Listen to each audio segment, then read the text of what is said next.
ঈদের দিন থেকে শুরু করে মানে ঈদের দ্বিতীয় তৃতীয় চতুর্থ দিন পর্যন্ত শুধু মানে রিচ ফুড, পোলাও, বিরিয়ানি খেতে খেতে অবস্থা খারাপ। তাই আজকে আমি রান্না করছি হচ্ছে ডাল দিয়ে সজনের ডাঁটা। এই যে আমার তো খুবই পছন্দের একটা খাবার সজনের ডাঁটা। আর সজনের ডাঁটা আজকে ডাউল দিয়ে রান্না করছি। এটা খেতেও অনেক বেশি মজা লাগে। আমি জানি না আপনাদের কার কার ভালো লাগে, তবে আমার অনেক বেশি ভালো লাগে। মানে সজনের ডাঁটা হচ্ছে যখন চিকন থেকে ওঠা শুরু হয় তখন থেকে শুরু করে মানে যতদিন থাকে সজনের ডাঁটা আমার প্রতিদিনই থাকা চাই। তো সজনের ডাঁটা আমার খুবই পছন্দের।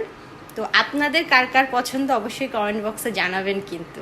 আর যেহেতু বাইরে অনেক বেশি গরম পড়ছে, তো আর রিচ ফুড না খেয়ে এরকম ঠান্ডা খাবার খান প্রতিদিন, শরীর ভালো থাকবে। আর সবাই অনেক বেশি ভালো থাকেন, সুস্থ থাকেন। গরমে বেশি বেশি পানি খান, স্যালাইন খান, বিভিন্ন রকমের ফ্রুটস জুস করে খান, অবশ্যই ভালো থাকবেন। আর সবাই অবশ্যই অবশ্যই সজনের ডাঁটা বেশি বেশি করে খাবেন, এর চেয়ে উপকারী খাবার কিন্তু নাই।